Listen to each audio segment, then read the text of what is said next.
What do you want me to say? Back to the Hopia. That and say, yeah, that's what's great about America. I found these very heartening because everybody told their immigrant story or their descendant story or the things that they built or their families built or just the things that the country had done well. And you realize that even among people who are feeling very down right now, how deeply embedded American identity, whatever that means to different people, like whatever their story of America is still sitting there. And when you tap into it, they feel really good about it. And that part was nice. So we also asked these focus groups about what kinds of things they wanted to see done for America to rebuild from the Trump era. And let's listen to what they said. I think we need to have accountability. I think that's the biggest thing. Like we constantly say, oh, you know, what's going on right now is illegal, but then nothing happens. Like nobody's held accountable for what they're doing, or it's so slow to happen that basically like, yeah, it might be illegal, but they do it anyway because who's going to stop them? Because the law is so slow, or you know, the upper courts are on their side. So they're, even though it's written, it means nothing. And the only way that I'm going to be able to look back at all of this and say, hey, we're in a better place is that like people have to be held accountable for the stuff that they're doing.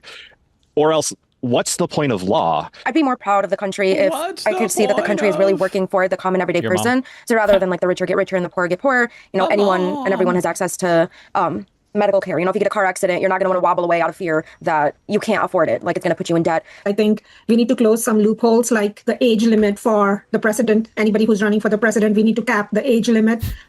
Even being a Democrat, I felt like Biden was too old. Trump is too old. We need to cap an age limit there. I don't know where it came in, and I know they've always been there, but the presidential pardons, we need to start there and get rid of those. And a lot of them, before they leave office in the 11th hour, are pardoning people.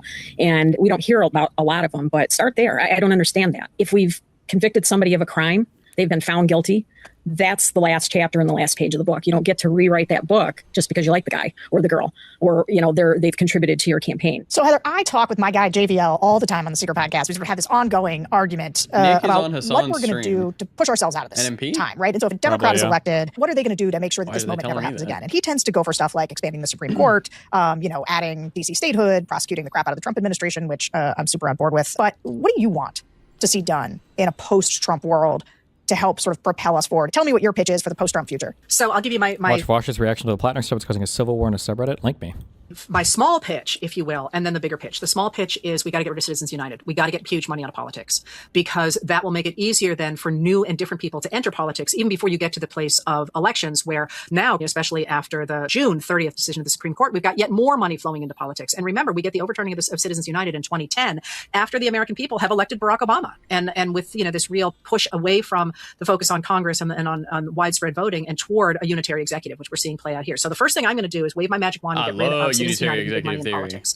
That being said, accountability. It's going to be great for I'm going to pull a Trump here. 600%. We need to have 600% of accountability because, I maintain, first of all, the lack of accountability for the Confederacy is one of the country's original sins in its second founding, but also that if Richard Nixon had gone to trial, he didn't even have to get convicted. If he had gone to trial, I do not think we would have had the Iran-Contra affair. I do not think we would have had weapons of mass destruction. And I do not think Donald Trump would have run for the presidency, because we would have established that nobody is above the law. True. So part of that accountability means getting rid of the decision in Donald Trump versus the United States, in which the Supreme Court overturned the entire principle of the Declaration of Independence and said that, in fact, we were not all equal before the law, that one animal was more equal than all the other animals and was not going to have to answer for crimes committed as part of his official duties, which is absolutely contrary to everything this country has ever stood for. So those are my first two things.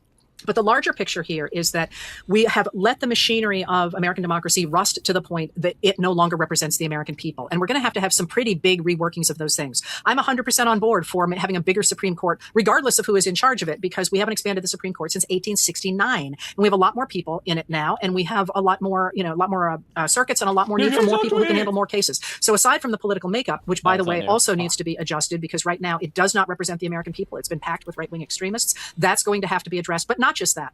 We have the issue of the Electoral College, which was never supposed to be winner take all. It was set up to be representational. It's one of the big beefs I have with Thomas Jefferson is that he realizes in 1796 that if, in fact, the Virginia delegation votes winner take all, he would have won in 1796. So he gets them to do it in 1800. And very quickly, we get the imposition of winner take all in the Electoral College. James Madison says, you can't do this. We need to amend the Constitution. What? B44 link to. But anybody who gets in office under that system doesn't want to change it. 234.53. Willing to pay. Once it's fully up and running, HS2 will allow people to travel from Birmingham to London in just 52. Want it to be known that it's all the Democrats' fault. You know why? Because they had a promising Senate candidate lined up who got sidelined because Schumer picked Mills, even though nobody wanted Mills, and Mills was obviously going to lose. It's always our fault, Moat. Schumer, How can they never like, win? The reason It's so always our fault. Schumer lost to Plattner so quickly was because you Mills idiot. was obviously a bad candidate, but Schumer pushed ahead to the expense of potentially an actually good candidate. See? Like, Plattner That's was the one with crazy, the energy and the man. momentum. If Why? the Because you can't accept any Democrats' only responsibility solution for to Plattner was anything? Mills, a person who was It's guaranteed just to lose deranged. against Collins, that's their fault. Fuck this. I'm just playing video games. Fuck that. My sources and DNC story about Plattner's unit in Afghanistan being mixed up with underage girls. Oh, God. Well, that would be typical of the region and time period, I suppose. We'll see how that one goes. Guarding, maybe? No. Fuck that. Supposedly he sexually assaulted children in the war. Okay, let's wait for the info to come out, but that if that ends up being the case, that exceeds the dark woke threshold, I'm afraid. That might be a little bit too. That might exceed the utilitarian calculus of getting a problematic candidate beating out a Republican. That's a little bad, I think. Yeah. How do we know if it's fake? We got to wait for the evidence. Right now, all I have to work off is a single chat from VGG. You know. You know. Yeah, Thana. We have to see. However, we do know that he did mercenary work in Afghanistan, and we do know a lot of the mercenaries in Afghanistan were pedophiles who worked with the ANA to rape children in the villages that they would, you know, this matters occupy. now? So, I mean, you can. I'm just saying. By the way,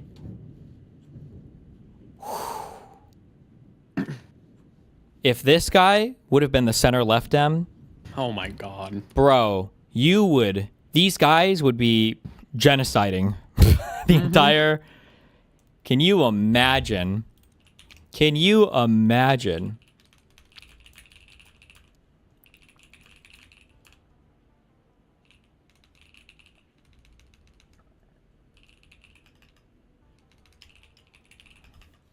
Saying that.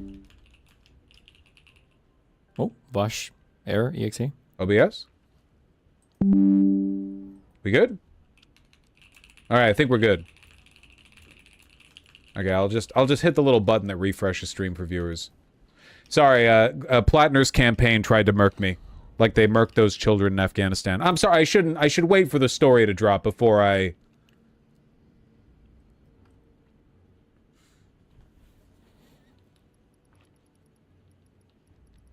Is this Ninja Cannonball shit any good? I feel like it's probably not. Don't care. If there was validity to this, the Democrats would have already used it against Plattner. I don't think that's necessarily true. Sometimes it does actually take a while for stuff to come out. But at the same time, listen, I want to see the arguments they make, but at the same time, like,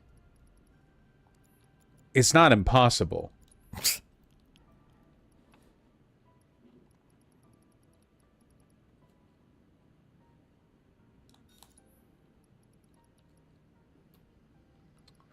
I think we got to be willing to just say fake news. Listen, if it makes you feel any better, whether or not the Democrats take the Senate, the climate collapse is killing 5 billion people anyway. Jesus. But nah, I'm sorry. That one might be a bridge too far for me a little bit. Not saying you have to go out and vote for Collins, but, you know.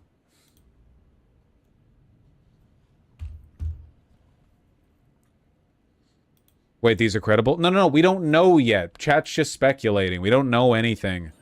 The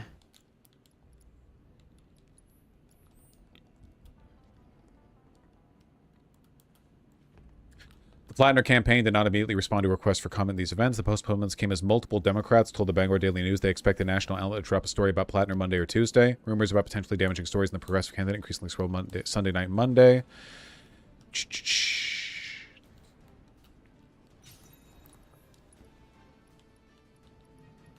And? Isn't it too late to replace him? Yes. Well.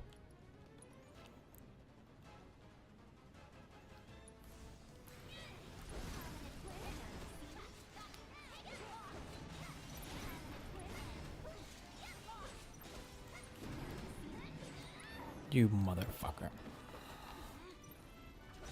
Sam and Andrew's sources coming back with the same thing. All right, well, we'll wait for the drop. We'll wait for the drop. Whoop, whoop, whoop, whoop, whoop. Yeesh.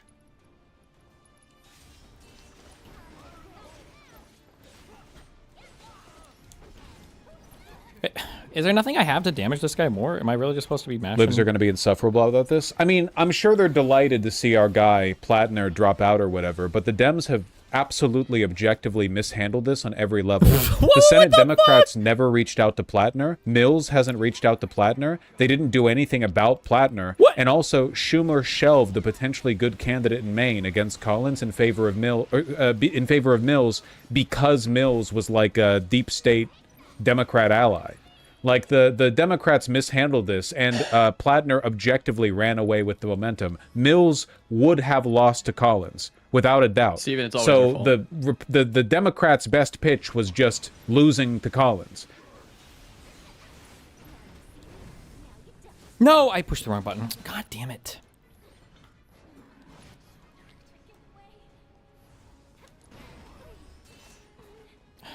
So not come out, my friend. Hello. Now I'm calling fake news. We don't even have news yet. He's gonna survive to cast this, I believe. Yes, he did. Oh my god. No, Nope, I'm good. No. What's new in this article? Rumors.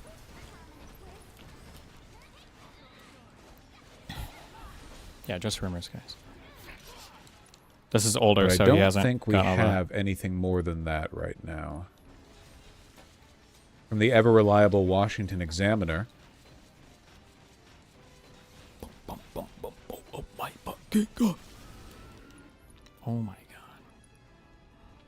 Nothing.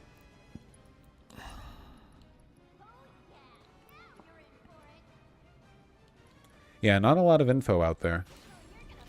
Just that Bangor Daily News article, really. It's the only remotely reputable source.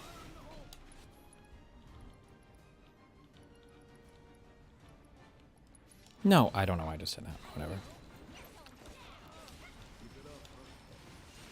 McMorrow, though? What about McMorrow? That's a different race. Come on, Vaush.gg. It's all just lies. Why are we even giving it the time of day? Don't piss me off, okay? Genuinely, and I'm just going to say this the once. Uh-oh. Don't do the blue MAGA thing on me. We're better than they are, all right? Look, all right? I understand that, broadly speaking, basically no matter what happens, we're always better than the Republicans. Like, there's essentially nothing they could do to change that. But, like, don't do the blue MAGA shit. You're gonna piss me the fuck off. If the accusation is extreme sexual impropriety while being a fucking mercenary in Afghanistan, I'm not gonna just go, oh, that's fake. Literally, just shut the fuck up and wait for the information, then judge it, you know? Uh-oh. The reason the information from the previous drop wasn't credible is because it was uncorroborated, and the most damning accusations came from a literal Republican operative whose stories weren't corroborated by the New York Times. That's the reason why it was dismissed. We weren't dismissing it just because we like the guy. You don't want to dismiss rape accusations against somebody just because you like the guy who's being accused. We seriously have to have this conversation?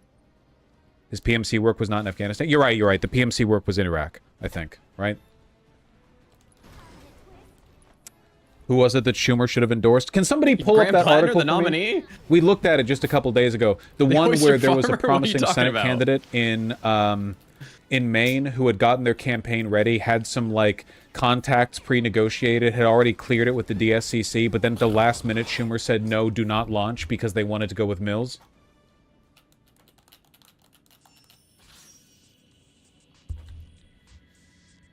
The veteran, true.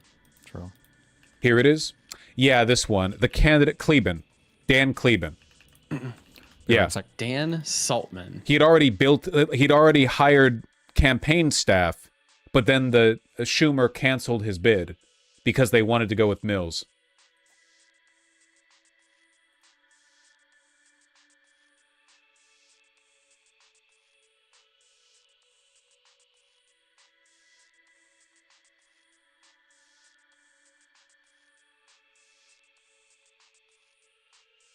We'll see how it goes. Should have just ran anyways. Yeah, well, unfortunately, the main line in Democratic politics is to wait your turn. So he didn't. He should have, but he didn't. The fact that he was willing to listen to Schumer and not launch his campaign after getting campaign staff hired is probably an indication this guy would have lost to Collins anyway. Collins is an unusually durable Senate candidate. You need somebody with some real cojones to go up against her, and somebody who's willing to shelve their campaign because Schumer told you not to. It's pathetic. It means you don't have the leadership skills necessary to be in the Senate. However, could have been a different timeline if he'd run, if Schumer hadn't forced Mills in. Means you're Schumer's little boy. Hello? Oh, you're not here. Classic. Oh, I'm Destiny. I am using the bathroom. Oh, I'm using the bathroom. I'm so scared. Something else just dropped? Jesus Christ. Something else? Just dropped? Oh, wow, it really did just drop. It dropped 5 minutes ago. Woman who dated Graham Plattner says he sexually assaulted her. Okay, is this it? Is it this in addition to the... In addition to the PMC in Iraq? This is not it? Okay, we're just playing the field here. All right, gotcha. Yeah, if it's an addition, man, Jesus Christ. This feels coordinated? Of course it is. It's politics.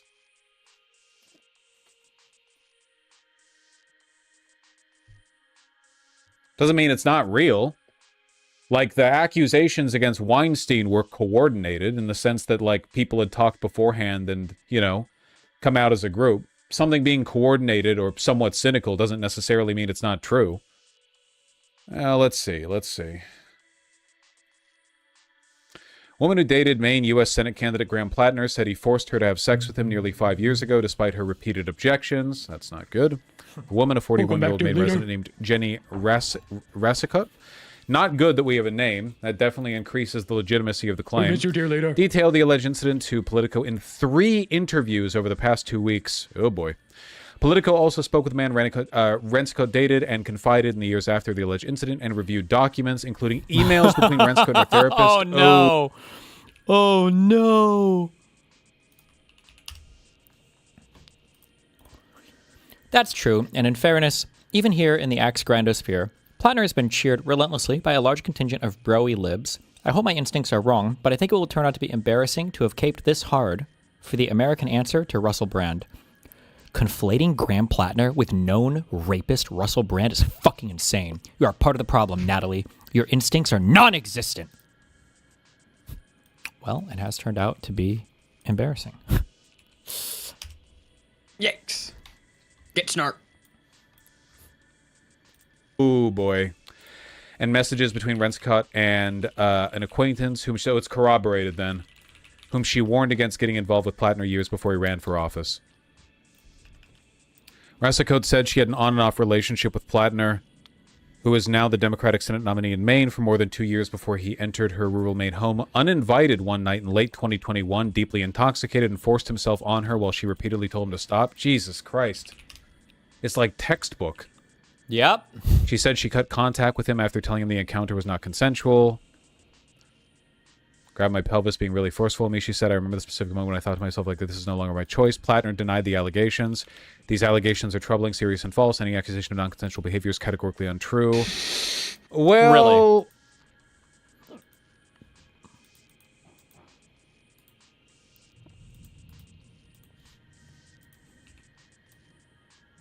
That's pretty bad. Who do we believe? The story's been corroborated. If there are messages from 5 years ago that Politico has access to with her and her partner and her and her therapist, like, it's not made up. Rassicot said she was torn over coming forward, in part because she agrees with Plattner politically. One of the reasons I didn't come forward sooner was the huge moral conflict that I had between supporting his politics and not supporting him as a person. I just want the truth out there. I just want people to have a whole scope of who he is as a person. Therapists aren't objective. Can you, guys, I understand that I understand the drive to treat this Civil like War. team sports, but can we not like do the Me Too shit all over again? Can we not like treat rape victims' testimonies differently because we like the guy who's like you? This is what I mean. Like, it's like the inconsistency. It's like, well, I'm a warrior for women. I'm the world's greatest feminist, and then like your friend gets a rape accusation against him, and you're like, what? Do you remember? Does anybody have a link to the fucking legendary Vaush video? Who's got it?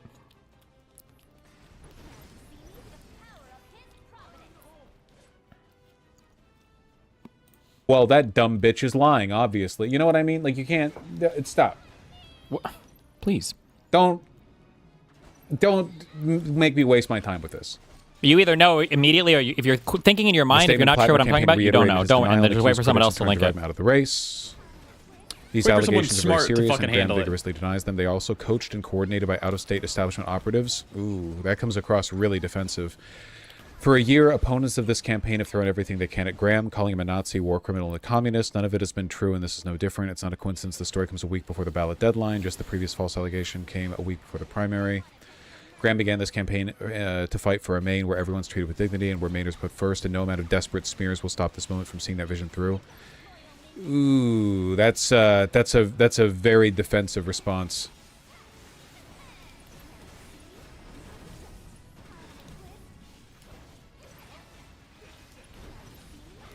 Resico told Politico she connected with Plattner on Bumble in 2019. Red flag. The feminist dating app, and had consensual relations with him prior to the night he allegedly assaulted her. That night in late 2021, she said she'd exchanged text messages with him and told him not to come over, saying she wasn't in the mood for company.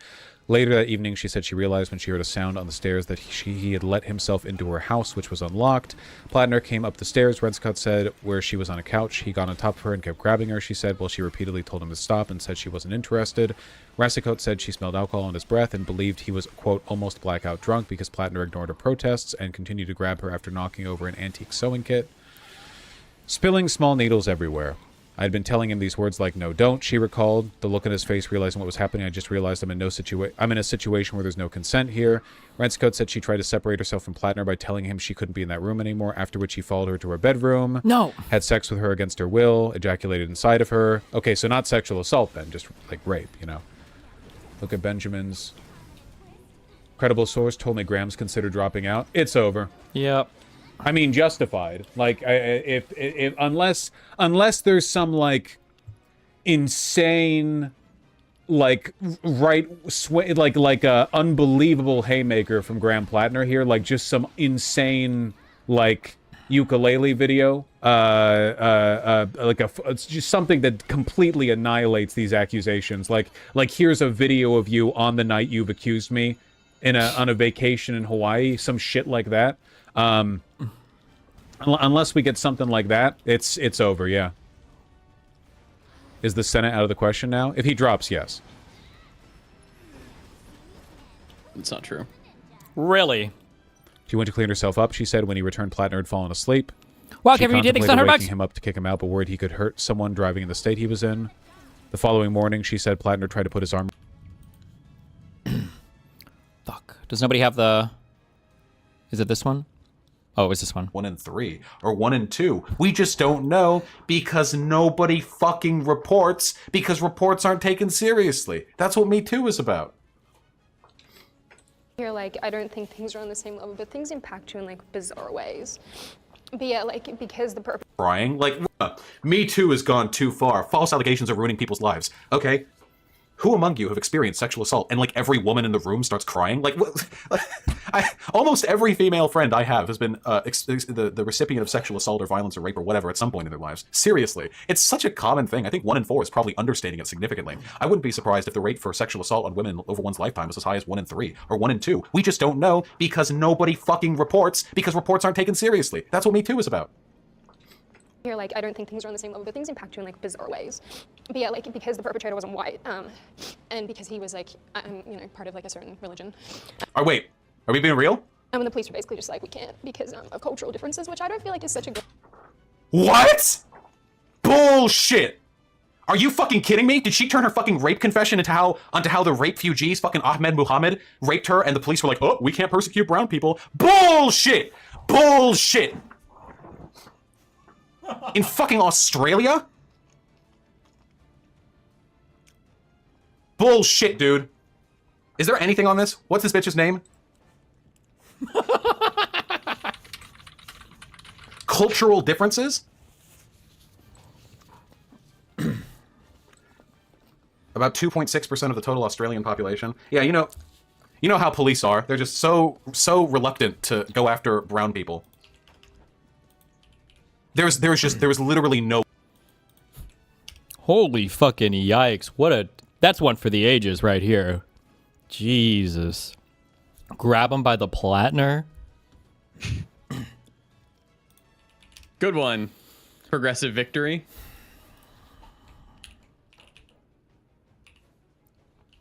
Wait, what's the name of the one tweet where there's like a military guy or something? He's going here like oomph, oomph, gif. What am I thinking of? What's it called? You guys like ooh. What is it?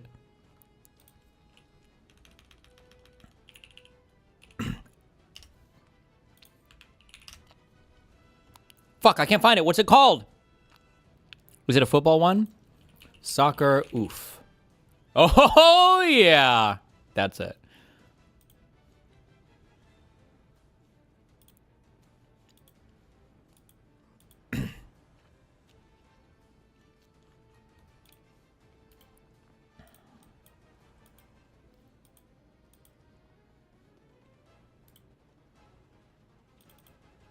Fuck. Don't have a GIF.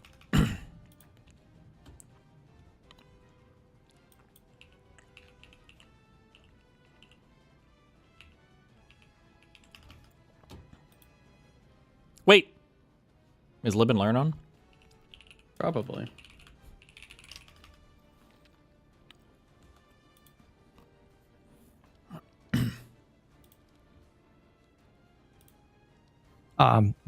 Basically, like tacitly implied that he had sexually assaulted her. Oof. It's gonna be a rough one. Water jug. Fucking guys hydrating over I was here, bro. The gym rat. You're over here with a gallon jug.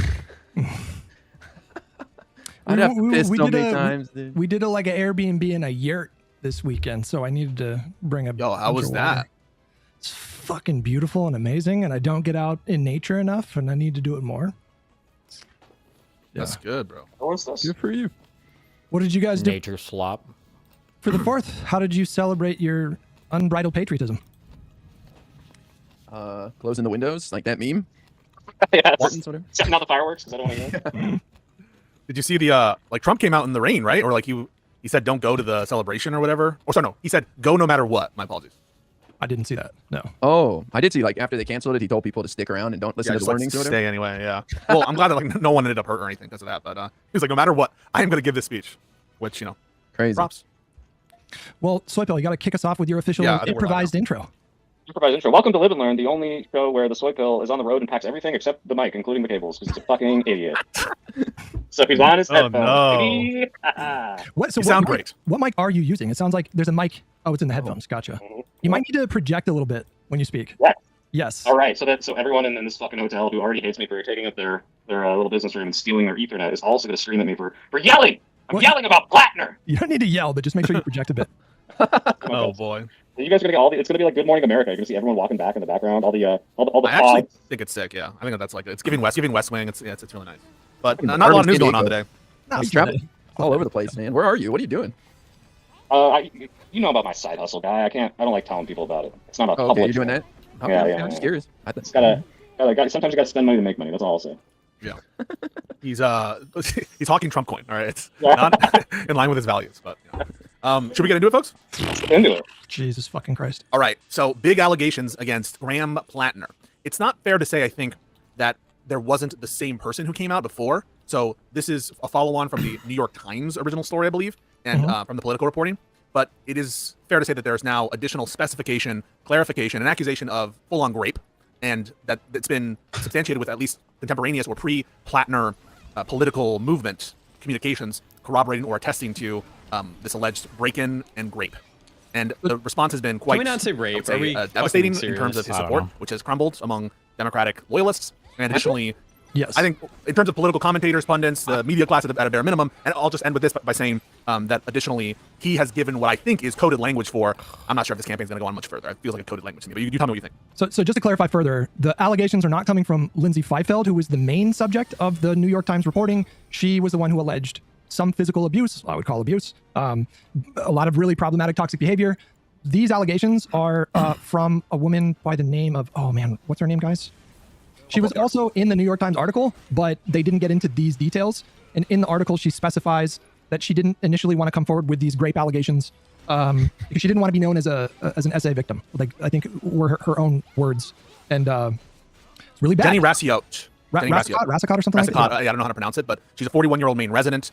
She spoke to the New York Times, but initially did not give further details. It was one of those, there was a line out of the New York Times reporting that said something like additional troubling or disturbing things, but that she didn't give additional specification. Additional tidbits to note here is she claims to be politically aligned with Plattner, and that was part of her her difficulty in coming to the decision. There are receipts included in the article about her messaging other women who had at least some connection to Plattner and warning them. And that, again, I think it's from 2023, 2 years after the allegations of the break-in and grape, and years before Plattner was, I guess, politically relevant. And by the way, I'm using the term grape not because I'm not willing to use the other term, but just for purposes related to following TOS, because I do know that they like flag and do stuff for that. So I'm just that's just been my experience that I've had that happen, but I'm happy to use the term. I think I made Wick say like rape, and it worked fine, so I think we're good. Rape. Okay, so I'll use the term. It's alleged rape. I mean, even under like any definition of rape, it's an allegation of rape. That's what it is. She alleges that he showed up at her home really late at night, very intoxicated, and forced himself on her despite her saying no. And she said that she thought about waking him up, and she decided against that because she didn't know. I don't remember exactly what her reasoning was, but she asked him in the morning, "Do you remember what happened last night?" He said no. She kicked him out of the home and said never contact her again. To what Pisco was saying, she messaged a friend warning her about him and basically like tacitly implied that he had sexually assaulted her. And that text message, I think, is from like a few years ago. The New York Times interviewed an ex-boyfriend of hers who she spoke about the incident to.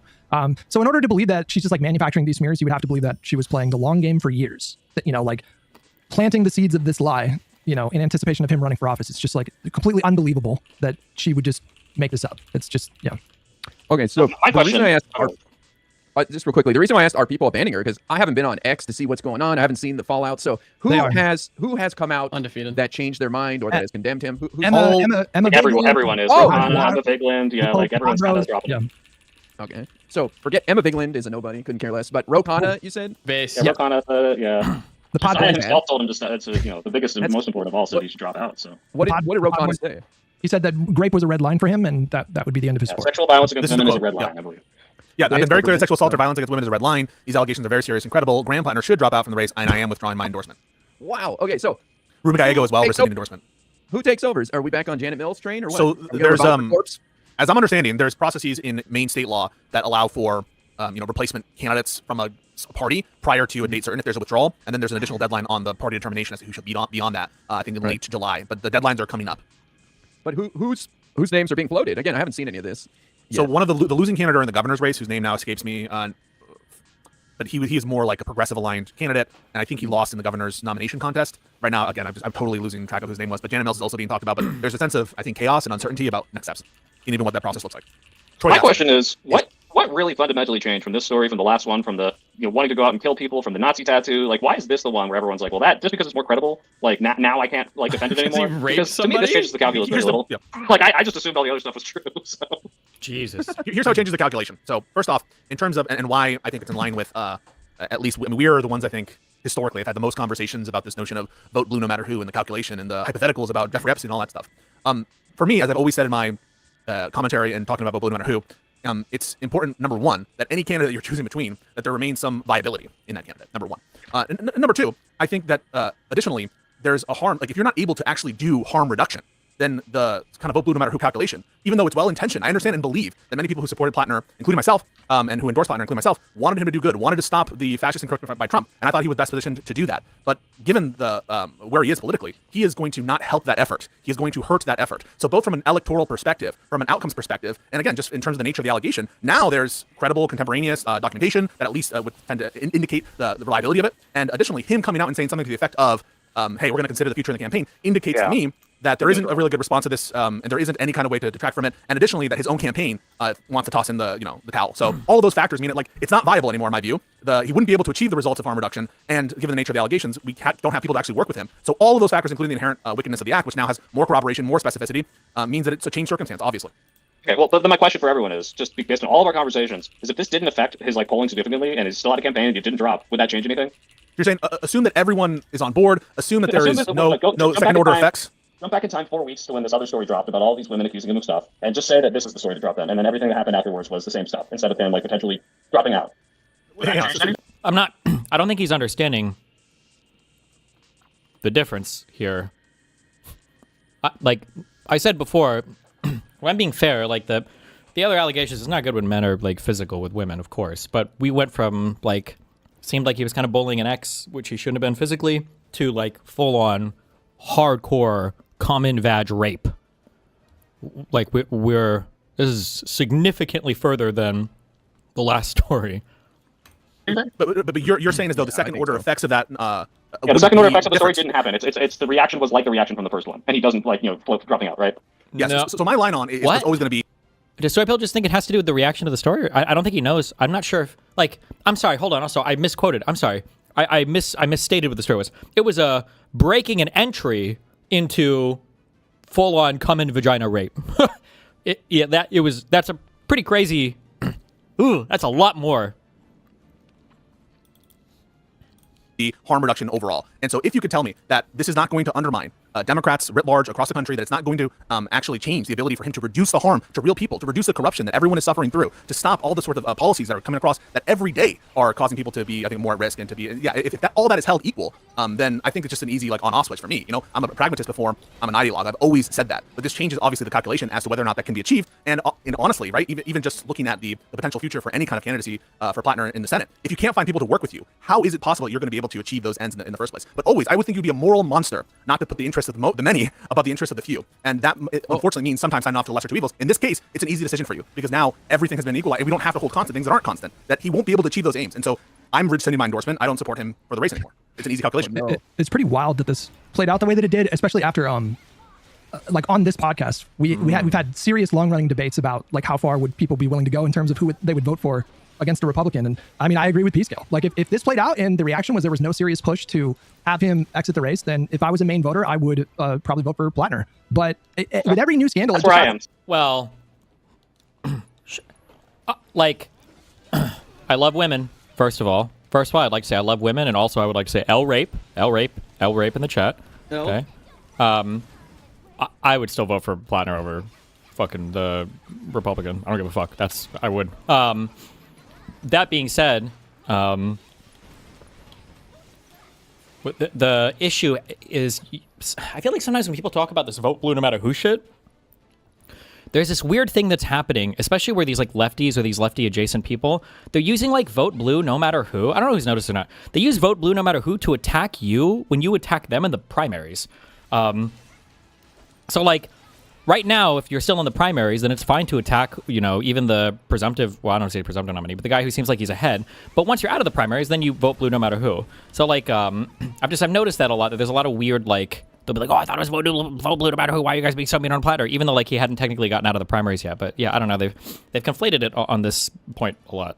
But so that's consistent. I appreciate that. Because I'm if we're doing the segregationist Andy Epstein thing, I'm this is not nearly as bad as either of those, right? And he's still better than Susan Collins. Sorry, guys. It looks like it's not viable. So there's some caveats there. I've elected to just stop talking about the Plattner situation. My concerns about Plattner didn't go away, but as soon as I saw the Senate Democrats have a meeting with him and then seemingly all indicate that they weren't going to make any serious push to push him out of the race, at that point I calculated, okay, well there's not enough time to actually get this guy gone from the race. So, he's the guy, and so I'll donate $50 to his campaign. I just won't talk about it. But yeah.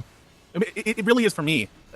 If you don't feel that the country's in danger right now from what's happening around you, and you think that we're in a moment when, in my view, we're all on an airplane heading for a crash, that beggars can be choosers, in other words, I don't think that you realize or appreciate the same stakes that I do. And so that has always been my rationale in terms of supporting Plattner was an instrument to an end, and that end is to buck the presidency, and that end is to stop the corruption, and that end is to help Americans. To the extent that that's no longer viable, to the extent that that's no longer useful, right? I've never trusted Plattner, as we've talked about multiple times. I thought he was lying about his tattoo. I think that he is a liar in general. I think he's just feeding people what they want to hear. I brought up specific instances of what he said about impeaching judges, etc., etc. But yeah, once that loses any force of convincingness, then yeah, obviously you should drop it. And additionally, it is, I think, more the allegations, the specificity, and the contemporaneous communications absolutely changes the calculation in the minds of normal people, as it should, right? And they don't have the same kind of easy to put up rebuttals regarding the first woman that came forward and the nature of her allegations, which were not rape.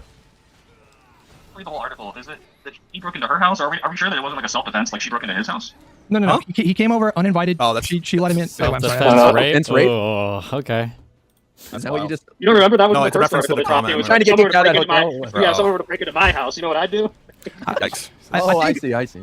I think there's a little soon, maybe, like a larger conversation to be had right now in this moment, and I think it's one about like where the electorate is at and where the discourse is at. Because to me, this is really alarming.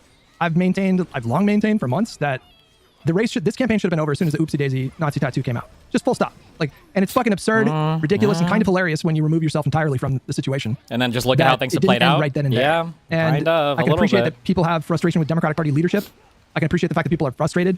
I have a lot of frustrations with them as well. But the fact that people were willing to overlook so many red flags, like really prominent voices in online politics, were willing to just look past what to any reasonable adult were obvious red flags, and then double, triple, quadruple down with each new story, I think is really, really, really alarming. Kind of. I hope it's a learning moment. No, it won't be, Hutch. That's what I was about to say. Those same people will say, well, the establishment shouldn't have put up such a shitty candidate that we were forced to defend this guy, and he was the best compared to the garbage that the centrists put up. I mean, they'll never take accountability for any of this shit. Well, and I don't want people to. I don't want people to be too for normal people in the chat here who are like watching and like feeling bad about themselves or whatever. None of you thought that Graham Plattner was a rapist. I didn't think and don't think that he was a Nazi, although time may tell. I now think that these allegations are credible. But that's not. Hold on. The issue is not whether or not he is a Nazi. I think he's not a Nazi, right? I don't think he's a Nazi now. I don't even know if anybody thinks he's a Nazi now. The issue is what Hutch said, is everything you guys were willing to look past that you certainly wouldn't have looked past if it was a moderate Dem candidate, right? The issue is how many more skeletons could this guy have in his closet if he's willing to lie about something so obvious, right? That was always the issue, right? More likely than not. And you are allowed to change your diagnosis as circumstances change. Everyone here, all four of us, I believe, supported Plattner in the general election pre these allegations coming out. Look, Pisco does this a lot. Actually, I think I kind of understand Soypill's perspective here, why Soypill is joking around a bit more. Is because Soypill was on when Soypill says vote blue no matter who, I think Soypill was we're talking about the general election, but in the primaries we can fight. But Pisco is doing this retarded thing where you're mixing up. We're not at the generals yet. And when people were talking about the Nazi tattoo, we definitely weren't at the generals. So I don't know why Pisco is talking about the generals here. It's not part of the analysis at all. The Nazi tattoo, whatever bullshit and him lying about that wasn't a general problem. That was a primary problem. But Pisco's talking past the point because these guys just all auto assume that the fucking Slopulus is going to win or whatever.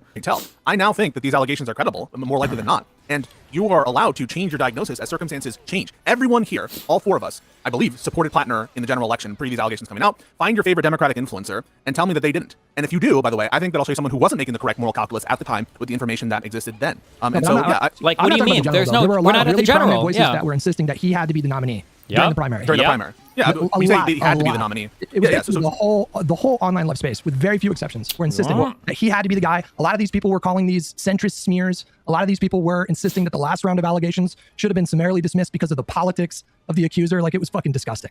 And those people, I agree with you, IRI. It should be a learning moment. But what these people are going to do is they're going to try to find a way to spin the blame on the establishment or whatever for not putting up a candidate suitable enough to challenge him. And there is some truth to that. To be clear, I'm not even saying there's no truth to that, but the people that doubled down and insisted that every one of us that had serious concerns about his candidacy were just buying into smears.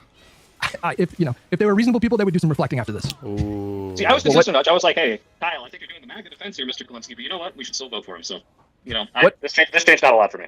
What has Kyle Kalinske said? Anything, or has he gone radio silent? Oh, man. I'm not sure. Because he was a big champion of Plattner and the whole. These are fundamentally different things, right? So on the one hand, there's an array of statements that one can make that are fucking not defensible. These are statements saying offhandedly dismissing A, B, or C, saying that the Nazi tattoo had a good response from Plattner, saying that it has to be Plattner over anyone else as opposed to he's the least bad option. Those aren't the same thing as saying, in the context of a race, supporting a candidate, the best option is Plattner in terms of electability, or in the general saying the best option in terms of electability and in terms of harm reduction is Plattner. I just want to be clear about something. I don't retract a single thing I said regarding what I thought was the correct moral choice in the given situation. And I would cause anyone who thinks that it was correct to sit out in the context of a general election with the information that we had now, or to on the other hand endorse Susan Collins. I think that is the wrong lesson to take from it. I think the right lesson to take from this is we need more competitive candidates and better vetted candidates. Well, I wasn't saying that you were in the same category. Oh, I'm not going at you, by the way. I'm sorry. I'm not trying to go at you. Hutch did, by the way. I remember distinctly when the New York Times story came out, Hutch was totally on the forefront saying, don't just dismiss them because one of them is related to the Heritage Foundation. Don't just dismiss the allegations because they're Republicans. Hutch has been, I think, calibrated with his critiques. And I don't think Hutch should get a hard time for donating to Plattner either. Hutch was taking what I think, given the information that existed at the time, the right... Who was giving Hutch a hard time? Why is Pisco? I don't think he has to come out and defend Hutch here. Wait, what? What? Moral choice, and so I don't think that is anything to be ashamed about, Hutch. And to be honest, I'm not. To be clear, I would yeah, go ahead. Negative 50. What is he doing? Listen, it's not the first time I've Pisco. I don't know. He's acting like he's stepping out to defend Hutch because Hutch donated publicly to Plattner, showing he'd vote blue no matter who. But the person who would need the defense here is Pisco. These guys went so hard into saying everything was ridiculous and there was no reason to doubt that, he could be the candidate and the Nazi tattoo wasn't a big deal and you have to support the people. And I mean, I quote tweeted it, Pisco had his little vote blue no matter who.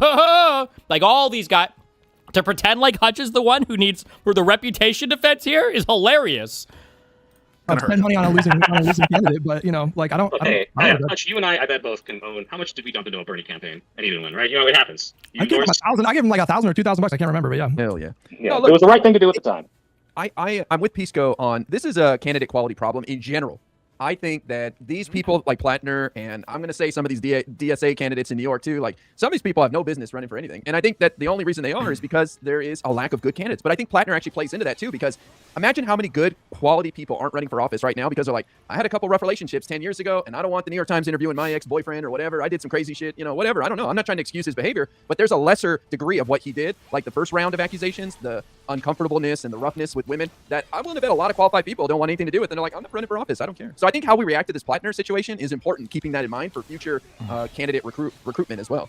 Yeah, there are levels to this, and I think that there are degrees to which you should and should not have a given reaction. One thing to note is, number one, the moral difference, I think, between the Republicans and the Democrats overall. The less said about that, the better. You guys know what I was going to say there, so I'll just I'll move on from that in terms of what the Democrats are willing to hold their politicians to account for. But also, not everyone, I think, views candidates and politicians. I'm sorry. I'm sorry. Fuck me, dude. Fuck. I'm so glad I'm not Jewish. I'm so glad I'm not Jewish. I'm so glad I'm not Jewish.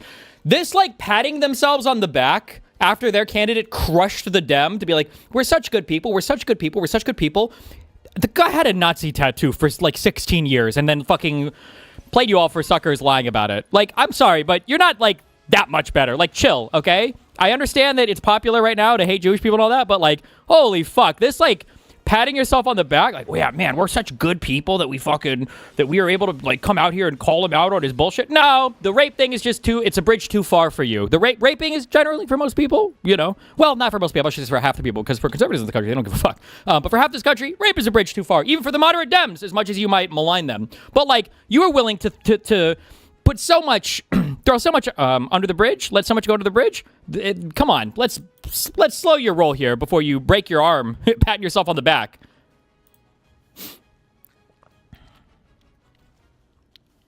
Like we do as tools or means to an end. And I do believe that there are a lot of people who today are brokenhearted because they believed in Plattner's message. They believed that he was a change in politics. They didn't think that he was a rapist. They didn't have a reason to think that he was, a bunch of the stuff maybe they were lied to, or maybe they believed the stories, but they didn't think that it was disqualifying or that he had changed or anything like that. And so to those people, I don't think that you need to hold your head in shame. I think that you guys cared about Paul. A lot of you, not everyone. Again, everyone has their own different stories, different statements that aren't justified or whatever. But in general, I don't think that there's anything wrong with being involved and keeping an eye towards having a different kind of politics. And I don't think that you have anything to be ashamed about unless you have an individual statement or something that you believe to be unjustified.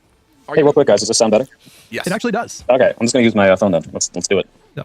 Okay. Are you seeing people disillusioned, Pisco? Because this feels kind of like it sounds like you're describing a John Edwards moment here, where people put their heart and soul into this guy and he turned out to be a piece of shit. Is that what you're trying to offset here, or you're trying to speak to? Because I haven't seen that, but I'm curious if you have. So I'm seeing people who are genuinely disappointed and crushed at someone that they thought was someone who didn't have this in their past, or maybe they did a couple bad things in the war, but in general, the allegations, maybe he was a little bit rough, or they don't believe the story because he's a Republican op or something, that when a story like this drops, where the political bias, as alleged, is on the other side, and when there actually is good reason to believe in the specificity, in the detail, right? We're not going off like, was it? It is specific, almost. It's graphic, right? It is graphic, and again, there's some corroboration for it that was what they were not waiting for. That's what they were not expecting, and it feels like now they have to do this choice: either give up this brand of politics or something that they truly believed in or whatever, or give up their moral or something like that. And that that's a tough choice for them. But for people who never trusted Plattner, who didn't like him generally or whatever, or who just thought him as an instrument to an end, it's very easy to shift off of that. But what I'm trying to say is there's a group of people who are very excited by his candidacy and who today must be feeling very let down. And I don't think it's as easy to dismiss them as being like, well, they're all the Hassans of the world, they're all the propagandists of the world. I do think that there was something there for those people. I don't have a problem with people. Oh my God, bro. Are we serious right now? Holy shit. Who believed in his message and his politics and his vision, that's fine. But if you gaslit other people about this guy's obvious problems and insisted that you were playing into smears by voicing very reasonable concerns, you should be ashamed. Yes. 100%. And you should reflect. If you're lying or saying things that are unjustified in virtue of the evidence, or saying something without evidence, I agree with that. Well, not even lying, Pisco. I mean, we knew immediately once this Reddit stuff dropped and this guy was enthusiastic about going to war and killing people. This guy lied about his fucking Nazi tattoo. Like, past that, everyone was defending this over and over and over and telling us, no, smear, smear, smear. No, you're being, you're gaslighting. What happened to vote blue no matter who? When Mills was still a viable candidate. And I'm sorry, like, there are so many people right now that should eat their own fucking words and shit. Oh, I'm sorry. Hold on. Soy Pill just doesn't understand the macro shit at all, which drives me crazy sometimes. But he's not a grifter. He's not like a secret tanky. I've said this over and over and over again. Okay. Soy Pill is 100% correct. The statements that he was making earlier for the vote blue no matter who, he does understand, right? Vote blue no matter who is the is the general election. It's the general election. It's not vote blue no matter who for the primary. And yeah, I think Soy Pill is running into issues here because Pisco is super duplicitous here, where he's playing this really, really snake fuck game where he's trying to be like invoking the vote blue no matter who thing. They did this during the primary for supporting Plattner, and it's like, why? I don't know. It's driving me crazy. Whatever. The vote blue no matter who, when Mills was still a viable candidate. Yes. And I'm sorry, like, there are so many people right now that should eat their own fucking words and shit for, like, telling us, like, no, you were wrong to criticize him then. That's just fucking bullshit. Well, and then I feel like I was sitting there, I'm like, well, he won. Huh? Weren't you on the panel defending Plattner? It's the same calculation for some people. Yeah. I'll just be honest with myself. I thought he was the best position candidate during the primary, pre-general, to beat Susan Collins. Now, that vision, I think, has crumbled and is not true. But at the time, I genuinely believed that. I mean, I said if Plattner wins the primary, we should go for him. But I'm sorry, like, this was one of those things where, like, from as soon as any of this dropped, I was one of the people that was like, this is not a person with good judgment. I mean, and don't get me wrong. I mean, like, Guy was someone who was able to pull me on that, what was the AG in Virginia, who was like, saying MAGA kids should die or whatever. I'm like, well, what is the other option, right? And that's where I still am. I'm like, hey, look, if this ruins his viability and he has no chance, okay, it doesn't really matter. But if he still has a chance, I'm still endorsing. I don't give a fuck. I don't want Susan Collins to win. So, but if you think, as I did, by the way, in the context of Joe Biden, I'm not comparing the Joe Biden dropout in any other respect other than in the following respect. It's a comparison. The comparison is only if you think there's an opportunity for Joe Biden to step down in that context of 2024 and have a candidate who has a better chance of, we're dealing in percentages and percentage chance, then that is preferable. If we can convince Plattner at this point to drop out, given the everything falling out from under him, there is an opportunity right now to do the smart tactical choice. Yes. That's in line with my harm reduction views. That's what I want to do, and that's why I'm calling on him to step down. But like, we are in a fight for our country right now, and like,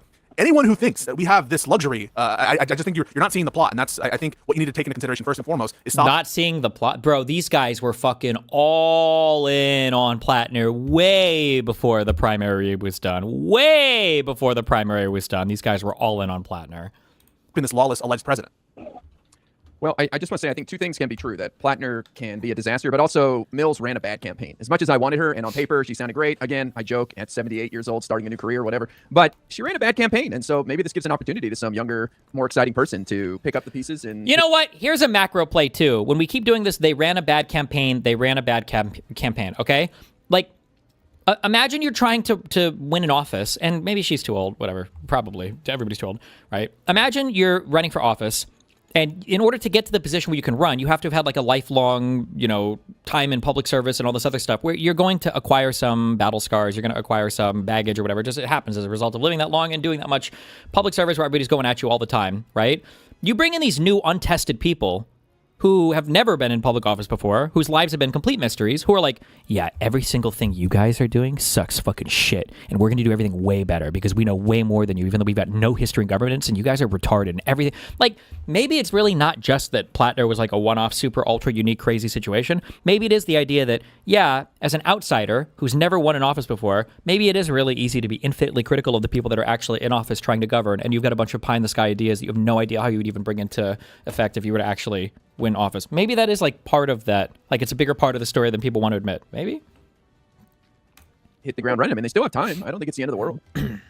Real quick, Pisco, Wick is DMing me and asking you specifically, was the Wick class correct in their call? With respect to what? With their skepticism of Plattner. Now Pisco's going to keep saying that, like, no, people weren't correct before, but now the allegations have changed. But the problem before wasn't the allegations per se. It was that there were so many allegations, or not allegations, that there were so many issues that were popping up that just made him seem kind of unreliable. That was the issue. Not that there was going to be one particular one that would be too much, but that, like, damn, he's already got all this baggage and he's not even through the primaries yet. Like, oh, I don't know, maybe this is, like, too risky and you guys are just a little bit too, I don't know, starry-eyed, rose-tinted glasses for your guy. He's about to do that. Skepticism, yes, of course they were correct, and I always said so, and I was skeptical of Plattner as well. So that we share. I was always skeptical of Plattner. They were right to be skeptical of Plattner. That doesn't change. What they're trying to bake in is with skepticism that it was the wrong call to endorse at X time. I don't. And then I don't he's going to say, well, these allegations are new. I don't remember Pisco like steadfastly, like what's the word? I never said the allegations are false. For Plattner. Yeah, and even when it came to endorsing the primary, the reason I endorsed the primary is because the writing was on the wall in Mills' campaign. Mills was losing. She was down 30, 40 points. And not only that, when you saw the polling that exists then, now I feel I could be wrong, but didn't Pisco, was this the first, like, candidate that, like, Pisco had ever, like, endorsed on Twitter? Am I making that up? Where he, like, tweeted out, like, I'm formally endorsing Plattner or whatever. Like, it was some huge fucking moment in his life or whatever.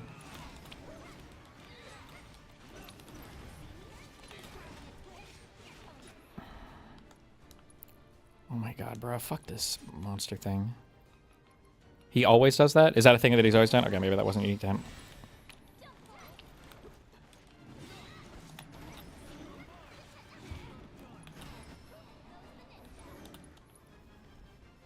It's different, of course. Now it's different. As we got closer to the primary, in that context, the matchups were not good for Mills, and Plattner was favored. And so all of that, to me, indicate, and the better contrast, intuitively, I thought the contrast between a younger male candidate, and Collins would be beneficial to Plattner. So all of that was running through my head in terms of what is the best electorally optimal outcome. And I will not apologize for that calculation in the moment. I think that they were right to be skeptical about Plattner. I was skeptical about Plattner, and there were tons of red flags. They're not wrong about that.